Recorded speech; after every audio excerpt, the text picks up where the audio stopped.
আজকে আপনাদের জন্য সুন্দর আর একটা রেসিপি নিয়ে আসছি মাদের আমলের। হ্যাঁ, চিকেন কোরমা 20 থেকে 30 বছর আগেকার। প্রথমে দিলাম আমি 1 কাপ দই, ছাকনা দেওয়া দই। তারপরে দিয়েছি শুকনো মরিচের গুঁড়ো, তারপরে দিলাম ধনের গুঁড়ো, এবার জয়ত্রী জায়ফলের গুঁড়োটা দিয়েছি,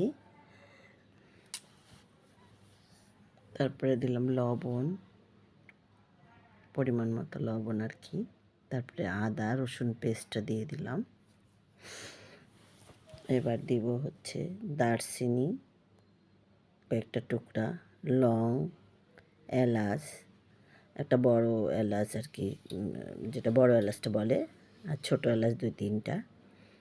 এবার দিয়ে সুন্দর করে একটু মাখাতে হবে। হ্যাঁ, লসুন একটা স্টার মশলা দিয়ে মাখাতে হবে সুন্দর করে। এবার আমি চিকেনটাকে মাখাবো। আর কিছু 300 গ্রামের মতো পেঁয়াজ আর কি আমি বেরেস্তা করে নিলাম। আর বেরেস্তার যে তেলটা ছিল, পেঁয়াজ বেরেস্তা ভাজার তেলটা, ওটাই আমি দিয়ে আর কি চিকেনটাকে সুন্দর করে মাখাবো। মাখানো ম্যারিনেট করে রাখবো। একটু লেবুর রস হালকা দিতে পারেন, নাও দিতে পারেন, অপশন। এটা আপনাদের থাকলে দিবেন, না দেবেন। মানে মাদের আমলের যে রান্নাটা আর কি, আগে যে মারা 20-30 বছর আগে যে চিকেনটা রান্না করতো, সেই চিকেনটা আর কি কীভাবে রান্না হয় সেটা আমি মানে মাদের কাছ থেকেই শেখা আমার, তাদের কাছ থেকে নেওয়া, তাদের কাছ থেকে পেয়েছি এটা আর কি।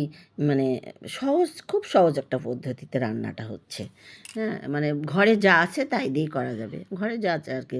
বা লাস্টে আমি আর কি কিছু আর কি কাশ্মীরি লঙ্কা আছে, ওটা আর কি দিয়ে দিলাম। কাশ্মীরি লঙ্কাটা একটু মেরিনেট করে 10-15 মিনিটের মতো মেরিনেট করে এবার আমি চলে যাচ্ছি চুলার কাছে। কিছু পেঁয়াজ কুচি, তার সঙ্গে শাহি জিরাটা দিলাম।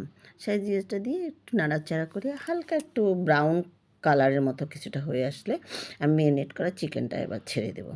ম্যারিনেট চিকেনটা ছেড়ে দিয়ে নেড়ে চেড়ে সুন্দর করে নেড়ে চেড়ে একটা সুন্দর কালার চলে আসছে। মানে মাংসটাও বেশ একটা রসালো রসালো ভাব হয়ে আসবে, আর জলটাও ছেড়ে যাবে মাংসটার থেকে, চিকেনটার থেকে আর কি ছেড়ে যাবে, এবং দেখতে অনেক সুন্দর লাগছে, কালারটাও অনেক সুন্দর আর কি। কাশ্মীরি লঙ্কার গুণেই কিন্তু এই কালারটা হয়। আর তো রাঁধুনিতে একটা তো গুণ থাকেই। রান্নাটা তো মনের থেকেই করতে হয়। রান্নাটা মন থেকে রান্নাটা করলে সে রান্নাটা কিন্তু এমনিতেই সুন্দর হয়। আমার রান্না আমি মন থেকে যদি করি, আমার বাচ্চারা খাবে, তাদের মনটাও সুন্দর হবে, সুন্দর লাগবে। এইভাবেই আর কি রান্নাটা করা। মা বাবারা কিন্তু রান্নাটা মন থেকেই করে। এবার আমি 1 চামচের মতো আর কি চিনি দিয়ে দিলাম। চিনি দিলাম একটু, মানে কোরমাটা তো সবসময় একটু একটু সুইট সুইট হয়, এই জন্যেই দিয়ে দিলাম। এবার নেড়ে চেড়ে আমি কিছুক্ষণ সময় রেখে তারপরে আমি চিকেনটা আর কি তুলে ফেলবো একটা বাটিতে বা বলের মধ্যে তুলে ফেলবো। তুলে ফেলে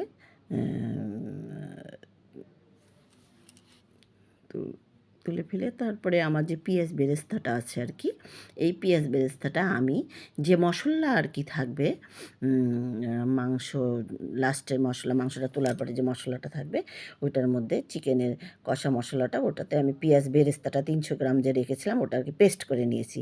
মানে আধা ভাঙ্গা করে পেস্ট করে নিয়ে ব্লান্ডারে করা যায়, শিলপাটাতেও করা যায়, ইচ্ছা আর কি আপনার যেভাবে হোক করো। ওটা করে নিয়ে ওটা বেশ কষানো হয়ে আসবে, যখন তেলের উপরে আসবে তখন আমি চিকেনটা ছেড়ে দেবো।